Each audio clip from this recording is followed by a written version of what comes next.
everybody, and thanks for joining us here for Getting In, a College Coach Conversation. It's St. Patrick's Day. Can't you tell? I'm all in green, except I'm not. I went looking for green. Turns out I never wear it, but I do have this one item of clothing with the College Coach logo on it, and that has green, and my background is green, so I don't know. If we have the luck of the Irish today, hopefully we won't need it because certainly we are not representing very well. We do, however, have a great show today. We have something for everybody: college students, college seniors, college juniors, and parents. There's always good stuff for you. Before we dig in, I do want to remind everyone, if you haven't already, please drop us a review on Apple Podcasts. That will help others find us. And if you found this really helpful and you wouldn't mind being part of the supporters that help other people find us, we would really appreciate it. All right. First up, we are taking a closer look at PSLF. And if you're wondering what the heck is PSLF, well, we're going to tell you.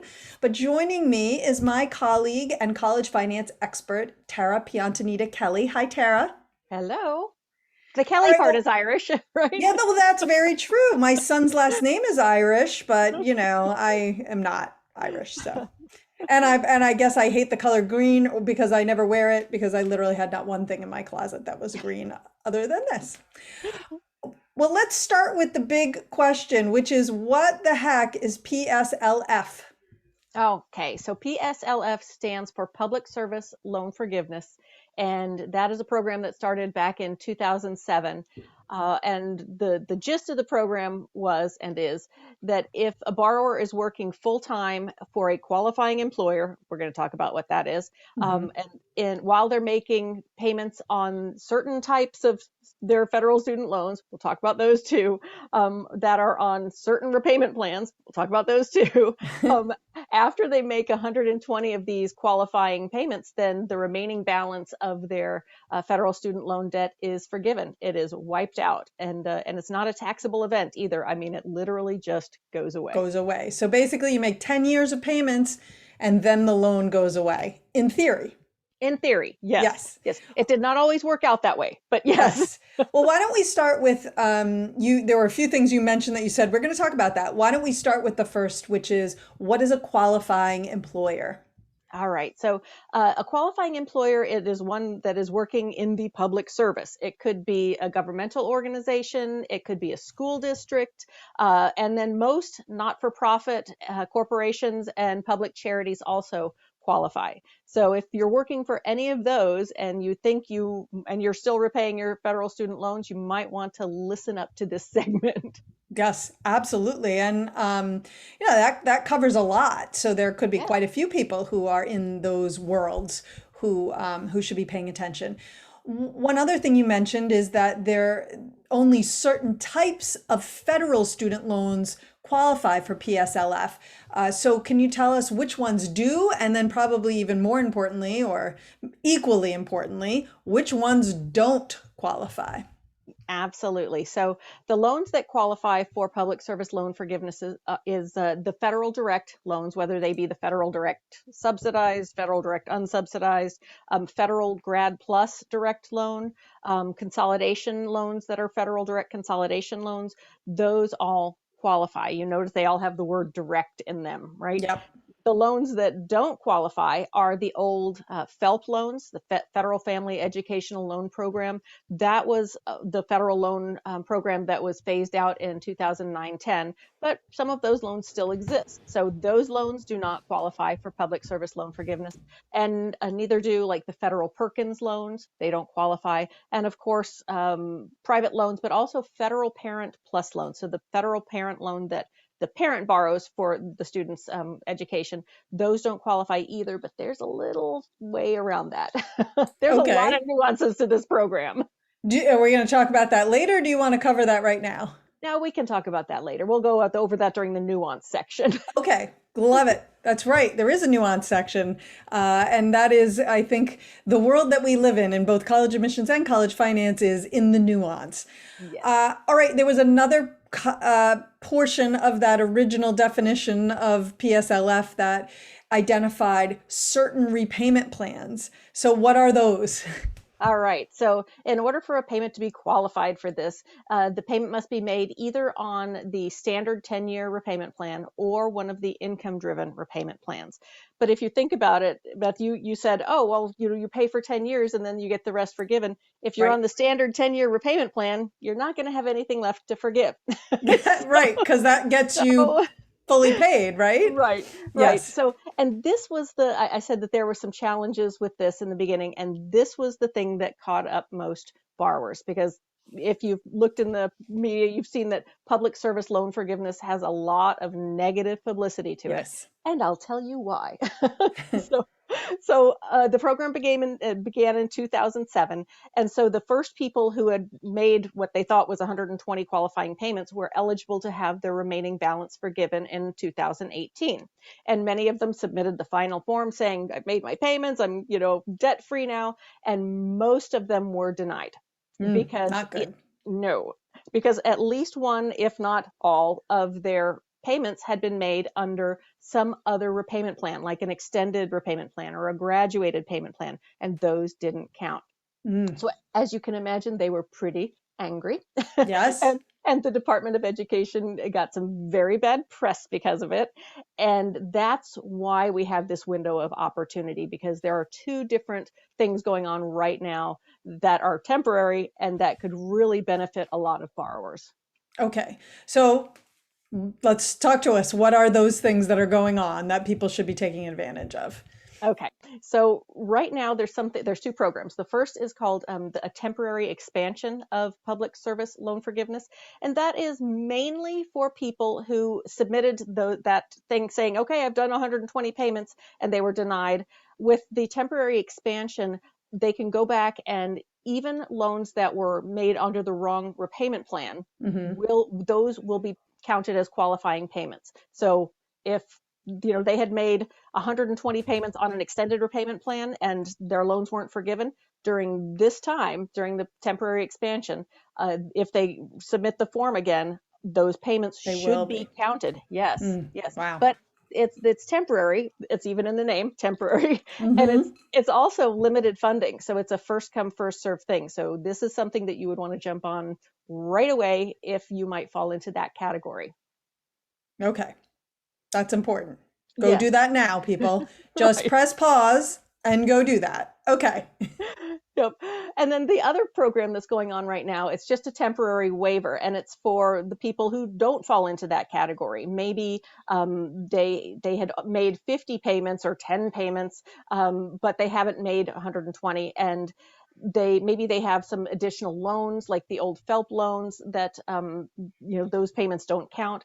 There's a temporary waiver going on right now. It lasts from last October to this coming October, that says if during this period of time you submit one of these public service loan forgiveness forms, and we'll go over that in a minute, Hmm.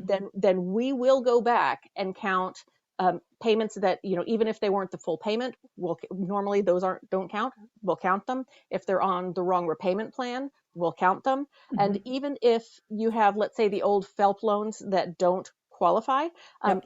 if you do a federal consolidation loan right now during this waiver and no other time, because that's a big thing, believe it or not, for Hmm. public service loan forgiveness, then they will even count the payments made on those old FELP loans towards the 120. So this is a huge opportunity for people who might otherwise not have had their loans forgiven. Yeah, that is huge. But also, really, just I don't think we can stress enough. You need to act immediately. This is not something you can drag your heels on. Do we know when the temporary period is due to end? The waiver is supposed to end on October 31st of 2022. Okay. The temporary expansion, it's my understanding, will be around until all of the money runs out. Right. So could be around until tomorrow, could be around for 3 more months, but either way, you don't want to be standing, holding the bag at the end because you've waited too long on that Correct. one. Now is the time to act. And it's actually really easy to submit the form. There's not, it's not like you're going to have to go, give blood and run up a mountain. I mean, it's actually pretty easy. So, Right. there's no reason not to. Yes. Yeah, absolutely. I mean, really good advice. So you mentioned earlier there's a lot of nuance here. Have we covered all the nuance? Is there more nuance that we can go over, or is there a place where people can go to find out more information? Yes. Yes. So there are more nuances. So Okay. during this period of time, I can only cover kind of the basics. But there are nuances, and there are places that people can go to get additional information. So we send people to, it's studentaid.gov. They can log in using their federal student aid ID, which is the same thing that they used to sign their FAFSA or to sign their master promissory note. And then under manage loans, there's a section that says public service loan forgiveness. And when they go there, they'll learn all about it, including the waiver and the temporary expansion. And they will be given access to this thing called a public service loan forgiveness help tool. And Mm, that, in essence, is the online form that they would need to complete. And all they have to do is go into it. Under it says, who's your employer? There's a drop down box. They put their employer in, and most employers are probably already in there. But right. if they're not, they can add it. Hmm. And then they're going to say, I've worked full time for this employer from this period of time until present, or this period of time until here.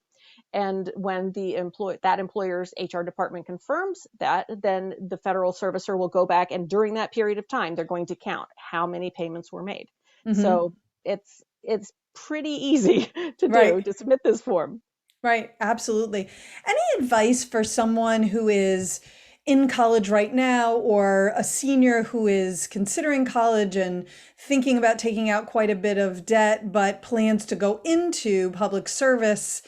Do we think this program is going to be around forever? I'm not a big proponent of encouraging people to take out a lot of debt that then they can just kind of get waived, because the money is coming from somewhere, and often it's coming from taxpayers, and it would be nice to get that money back. But I also understand the desire to have people go into public service. And so I see both sides of it, but I'm curious about your overall thoughts, or advice that you would give.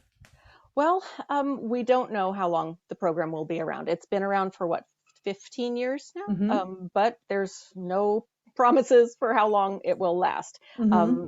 But I know that when I think I was still consulting when this program started, and I'd been doing some consulting at a private law school, and those students would graduate with a lot of loan debt, and Hmm. some of them wanted to go into public service law. They wanted to work for the DA's office or whatever, and they weren't going to make nearly enough to pay Hmm. their minimum Right. student loan payment. So that was the perfect example of who this might be good for. Right. Absolutely. Teachers, social workers, things like that, where you are really in the trenches helping people, in a way that we need as a society. And, that does seem like a fair trade-off. It's not like you're completely just wiping out, you're making payments, you're showing good faith by making those payments. So, great. Awesome. Exactly. Oh, and one other nuance Yes. I wanted to mention.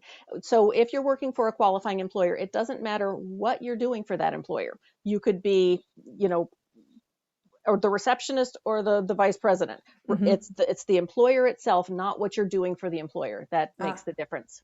interesting. So that's also good to know. It's not the actual role that you have, it is who you are working for. Yes. Really important nuance. I hadn't even thought about it that Yeah. way. All right. Tara, thank you so much for joining us today. I really appreciate it. It's my pleasure. Take care. Awesome. Okay, well, we are going to go take a quick break. And when we come back, we are talking about doing summer programs at your top choice college. Is this something you need to do? Is it something you shouldn't do? We have thoughts, and we're going to share them, so don't go away.